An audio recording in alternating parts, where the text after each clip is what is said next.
Welcome to the Human Intimacy Podcast. Dr. Kevin Skinner with MaryAnn Michaelis, licensed clinical social worker. MaryAnn, this time of the year, Christmas trees, lights, regardless of whether you're religious or not, it's often a time where we celebrate things that are coming to an end. The new year is coming up, and the holidays are just a beautiful time of the year. And so we want to talk about the gift of your presence. And I'd love to hear your initial thoughts on that, MaryAnn. First of all, Dr. Skinner, I love that play on words. I just have to smile, the gift of your presence, especially as we're talking about a time of year when we're often thinking about, what can I give this person? What type of a present can I give that person? So it just brings a smile to my face, first of all, just that play on words. And I think there's a couple of different ways that we can look at this. And the first thing that comes to my mind is one of my daughters recently graduated, and what was fascinating for me was she was like, this isn't that big of a deal, Mom. And I was like, no, but this is a big deal. And we traveled 2 full days to get there and back. And lots of other people traveled just to be there for a moment, just to be present, to watch her do something, to do a ritual, signifying that she had done something big, that she had accomplished something. And for her, it was like, yeah, this isn't that big of a deal, but just to be present, to witness something in somebody else's life, I think that's what we're talking about today. Yeah, and you describe it, the physical presence, your physical presence. Like you could have said, hey, here's a gift, congratulations. And she probably would have been fine. Mm-hmm. But the message is a different kind of a message. It says you matter, your hard work it's important to us that you did this. And I don't want to just sit back in the background and just let it go by, because I could do that. And maybe we do that in many situations. People say, it's not that big of a deal. Okay, it's not that big of a deal. But it's a different kind of message, MaryAnn. And it's physical presence, but it's also a message, you matter. And that's something that I think is really important when we interact with people. Our presence can help people feel like we care. You matter to me. And to me, that's the message that I want us to consider as we approach the holiday season, a concept of, am I showing people that they matter in my presence? And my initial thought for this, MaryAnn, was thinking about how distracted we are with our devices. And somebody comes into a room, they're leaving at the end of the day, or they just get home from being out or away for something. And I wonder, are we present with them in that leaving or that separation between us? And when we're in the same room, are we present with each other, or are we constantly on our devices, checking this, checking that, and not really attending to each other? And so I wonder if maybe the gift we could give this season is our presence in our just being with people, present without our devices, without our mind racing here and there. I got to get this done. I got to go shopping. I got to buy this gift. I got to do that. But just taking time to slow down and be present with the people who we say are most important to us. As you're talking about that attending to people, I've been doing a little bit of traveling these last couple of weeks, and some fascinating, as you know, I have a dog, and it's fascinating when we walk in the door, especially this last trip, my dog went berserk. He went from my husband to me to my daughter, like in a triangle, and he couldn't figure out where to share his love. And he just kept going and going. And finally, I had to just sit on the floor and just touch him and pet him and be with him. He just wanted so badly to tell me how much he was so glad that we were all home, that we were there. And I wish as humans we did that more. As you're talking about walking in the door and people being on their cell phones, or, my dog, it doesn't matter. He is just like thrilled to see me. And he doesn't know if it's been 10 minutes or if it's been 10 hours or 10 days. He's just like, where have you been my whole life? I'm so excited. So doggone it, I think you're saying that canines are better at showing love than the rest of us. I think that they don't have a lot of the inhibitions that we get, a lot of the social anxieties, a lot of like, this is awkward. I don't know what to do. Should I hug you or not? Yeah, my dog's really good at just saying, hey, I'm here. I'm so glad to see you. And are we afraid to give that gift of our presence? Are we comfortable being with people, being curious? So MaryAnn, as I was thinking about this, looking at some show notes and preparing for today, I had a thought, and it was, how curious are we into each other's life? So if I said, MaryAnn, what was the best thing that happened to you this year?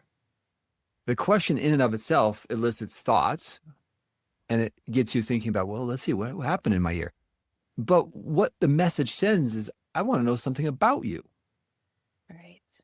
And then I thought, okay, well, if you reciprocated and asked me the same question, you know what I'd answer? So this year's been a whirlwind of lots of cool things.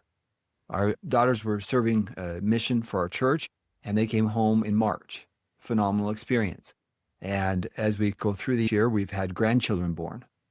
And so I have 2 grandchildren that have been born this year, which is absolutely phenomenal. Really cool. And being a grandpa is phenomenal. And then I had a daughter get engaged, and she gets married next week. If I look at this year, so many wonderful highlights. And so I share that. And now our listeners know a little bit about the Skinners.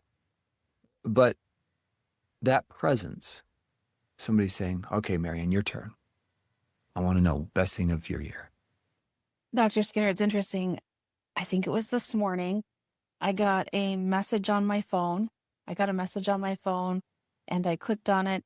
And I think it might have been from Google Photos. It was all the photos on my phone. And it basically said, like, here's a compilation of everything that you've done this year, or the things that we think were kind of interesting this year.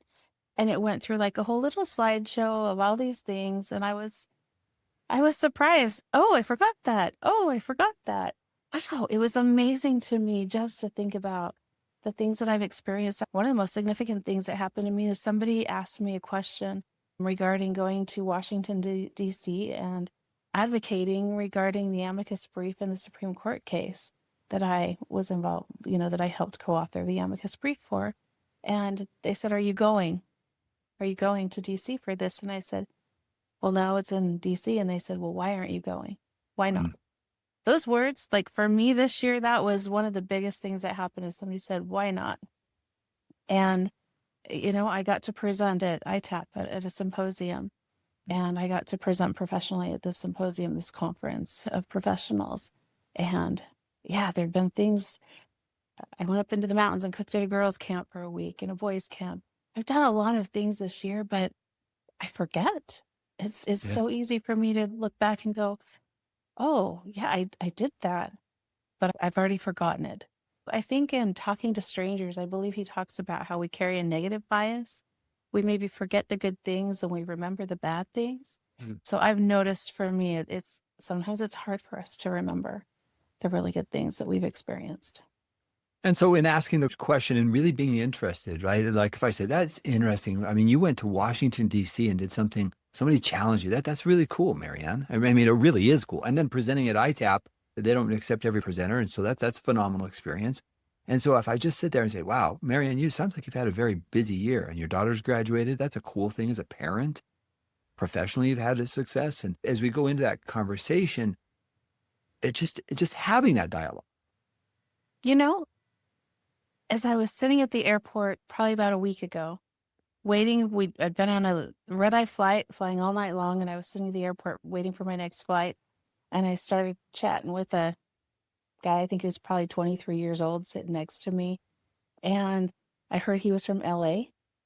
I learned that he was in school. He was studying. He wanted to probably be an attorney and wanted to work in some human rights advocacy. And you're right. I started having a conversation with him. I learned about his life growing up and him moving to a little teeny farming town in Washington. And then he asked me something and I was like, oh, well, if you want to hear. And I jumped on, I told him all about going to DC and how exciting it was for me and how much I loved advocating for children, to protect children online. And it's the curiosity when even sitting, talking to a stranger in the airport, it was really cool because when we ask the right questions, we're thrilled. We want to talk about ourselves. We want to share our worlds with each other. We want to be seen and heard. But it's taking the time to slow down. He was actually working on a resume. And I was like, oh, are you working on a resume? We started talking about AI, and that's how we got there. But it is about that curiosity that you're talking about, of being present with somebody and being curious and saying, what's going on for you? One of my favorite quotes, Dan Siegel, he talks about a concept that is really applicable here. He was finishing up with a client, and that client was getting ready to move on after doing a year of work with him. And he wrote about this in one of his books. As I was reading, he said this client was getting ready to leave and move to a different state. And so I thought, what a great opportunity for me to evaluate the year of work that we've done together and the progress that this client has had. And so he said, hey, I'm curious, what has really stood out in the therapy that we've done together over the last year for you? And she looked up and she said, oh, that's easy. She said, you made me feel felt. Those two words resonate with me often when I think about my job as a therapist, and I think about being present with people, celebrating their joy, finding joy in others' joy, and being with them in their suffering. See, the gift of our presence in my mind is that I'm with people and I'm excited when they have joy, and I'm also with them when they're suffering. And at some point, MaryAnn, as I think about this, our presence actually does something to their autonomic nervous system. Our presence can make people stressed. Our presence can help people feel calm. So your presence, thinking about it, what climate do I bring into this relationship? Am I a calming influence, or do I make people anxious? The gift of our presence is actually we're able to help people deal with stress. We're able to be with people in their suffering, and we celebrate when they celebrate. And that, to me, is the gift of our presence. Today, my son had a basketball game, and he hasn't really participated in a lot of basketball games. And so this is maybe in his life, his second or third game. He's a sophomore in high school, and he's playing City League. And so this is really foreign to him. But he's been playing all week long with my family and with his sisters. And his sisters are really good basketball players. Just shout out to my girls. They are phenomenal. And they love basketball. So he's now learning, and so we're all there cheering him on today. And he had a phenomenal putback at the end of the game and put the team into overtime. And we're all celebrating this experience together, our presence with him, celebrating his joy. And then those are the kind of things that bring us together, our relationships. And to me, that, MaryAnn, is the gift of our presence, our family supporting each other, what you did with your daughter at her graduation. The message is you matter to us. And our hope is that we help people feel felt when we are with them. I love what you're talking about with your son and his basketball game, because I could almost I know you've got a crowd, and I can imagine for your son how beautiful that was. And it reminded me of two things. As you were talking about Dan Siegel and about that feeling felt, there's another therapist named Irving Yalom, who you probably heard of. And I remember one of his books, him talking about him, and he's old school. He was, probably before the internet, but he talked about conducting an experiment with one of his clients, and they would write a letter, or they would write down at the end of the session, this is what was really helpful for me in this session, and this is what I thought was a key takeaway. And then they would, I can't remember if they mailed it to each other or they brought it back, and he said, he'd have these brilliant, insightful, we solved all your problem moments. And she came back and she said, it was really nice when you said that you noticed that I was wearing a new skirt and that I looked nice. And so thinking about that, it is just that it didn't matter for her what really an intervention or breakthrough he had this light bulb idea. It was really about her feeling noticed. And then I was thinking about, as you were talking about your son with his basketball game, a couple of years ago, I had a mom come to me who said, my kids, they don't need me anymore. When they were little, they really needed me, but I just don't really feel like I'm really needed. And I told that mom, why don't you go to your daughter's basketball game? And I want you to just watch. I want you to take a little notepad and just make a tally for every time she looks for you. And within the first 10 minutes, my client was blown away by how much her daughter was looking for approval. And I know we've talked about this before, but thinking about that as children, children don't hold back. Children let their emotions out. They let you know when they're sad. They let you know when they're happy. And I think one of the things I want to make sure that we're talking about here is all of these ways that we are looking for approval. We are looking to be seen. We are wanting to be seen. That's so important. And it's really tricky. I think sometimes when we walk into the room, as you were saying, our presence is so powerful. And I think we also live in a world where it can be tricky because I might have a lot of anxiety. I might not know how to interact with people, and I might be carrying that with me when I come in the room. And that also impacts our relationships. And so I just want to make sure we're talking about that as well too, because Mm. sometimes I'm carrying a lot with me. Sometimes I'm carrying a lot of emotions with me, and wherever I go, they're with me and they show up whether I want them to or not. Maybe I am coming into a room and I'm feeling overwhelmed or I'm feeling anxious. I've just had some children finishing up a semester of college. The energy of that is extremely stressful. I have the opportunity to interact with a lot of young adults, 180 of them. Last Monday, we decided what we were going to do is as they were going through finals, we were going to find a way to feed them. And it was just so delightful. They get together and they're talking about their battle wounds of going through tests and finals, and they're just supporting each other. And then they did a wide elephant exchange, a gift exchange. Mary, I looked back and I'm like, oh, it just is so cool how they support each other. I think that's the Human Intimacy podcast is designed to get us to think about our human relations, our human connections, our human intimacy. And as I watched them the other night, they're playing games and they're just clapping for each other. And it's just a beautiful thing when we see the world functioning with human connection. In contrast with the isolation and the loneliness.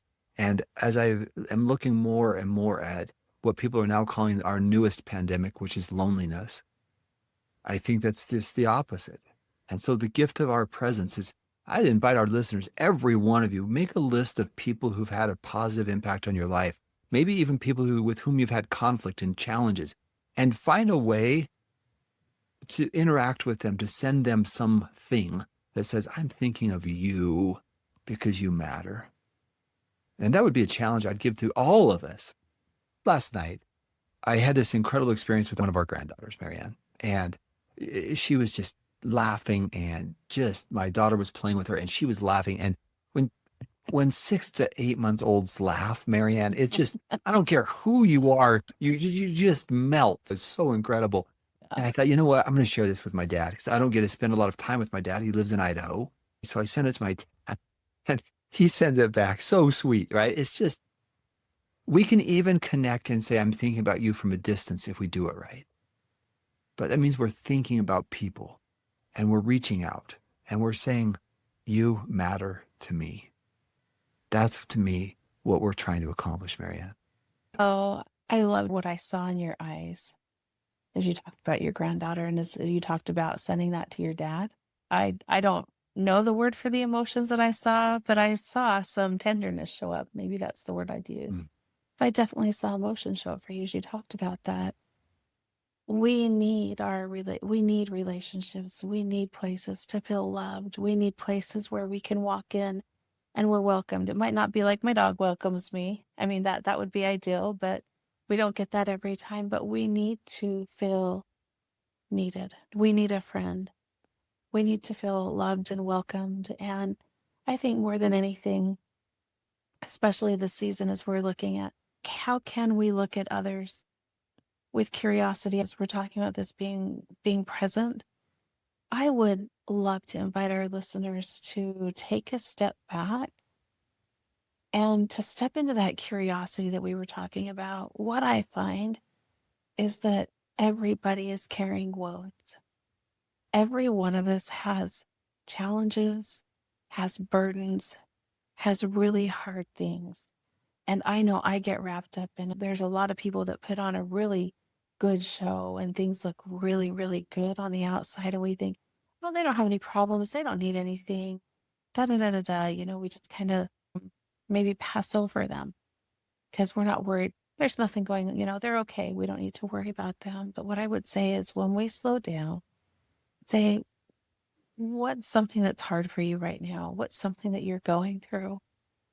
What's on your mind? Just simple questions like that, I think, can just get us to such a different depth. And most of the time, as you talked about earlier, just that we all need to feel felt. And whether it's the person in the airport sitting next to you working on their resume who's in college and wants to become an attorney because of the experiences they had being bullied in high school after they moved from one place to another, whether it's a college graduate who's not sure about their future and what's going to happen, whether it's somebody having health problems or struggling with loneliness or mental health or depression or whatever it might be. We all carry burdens. We all carry wounds, and as we slow down and we become present with each other, there is something that happens. There's connection. I think that's what we're talking about. This is about the intimacy that we have as humans, of allowing ourselves to be vulnerable and being seen by other people. And that is a gift, I think, that we give, the gift of our vulnerability, to let people see into us, as well as seeing into other people. So as we wrap up this podcast, my challenge is to let yourself be seen, and to slow down and to see others, and to look a little deeper. I love that. Thank you, MaryAnn. And for me, it's really the ways that we can give a gift of our presence. If I've been holding a grudge, I can use forgiveness as a way to say, hey, this hasn't been easy, but I want to learn how to forgive, and I want to learn how to move on. Another gift is showing and expressing love. We may not be great at expressing love and showing genuine love for people, but that heartfelt, I appreciate you, means a lot to people. Find the good traits in people and accentuate them. Like, you did great. It was so much fun watching my son today, MaryAnn. After, he hasn't scored a point in his entire life, right? And today he scored 4 points. And just watching that for me as a parent, it's just a celebration of it. So expressing positive things that you see, you look nice in that sweater, or, you were so good with that person. I just wanted to acknowledge how good you were. These are just simple examples, but I invite everybody to take time to give yourself to someone else through your kindness, through your love, through forgiveness, through building somebody up. The gift of your presence makes the world a better place. And when we understand that concept, the world's better because we make it better. It doesn't happen on autopilot. We have to choose to be more loving. We have to choose to be somebody who's going to make this world a better place to live in. And that, MaryAnn, is my hope. So to our listeners, please know that we appreciate you taking the time. We know you're busy. We're busy people. So thank you for your time. Now, MaryAnn, I just want to invite all of our listeners one more time. The Human Intimacy Conference is happening March 13th and 14th. We're going to have incredible experts, Dr. Jill Manning, Dr. Karen Strange. We're going to have some incredible people who've been through the healing and recovery process. If you go to today's show notes, we've got a coupon 50 off. And if you go to a link, you can get 50 off to the end of December. If you have not yet signed up, please come join us and let us for 2 days help you. We're going to record all sessions. So even if you can't make it live, come participate. And we're going to give you the best we can. And we're going to have some pre-conference sessions where you come do questions and answers with experts. We're going to do that again this year. So really excited for that, MaryAnn. And to our listeners, thank you for your presence with us today. We appreciate it. Thank you, Dr. Skinner. It's been a great conversation.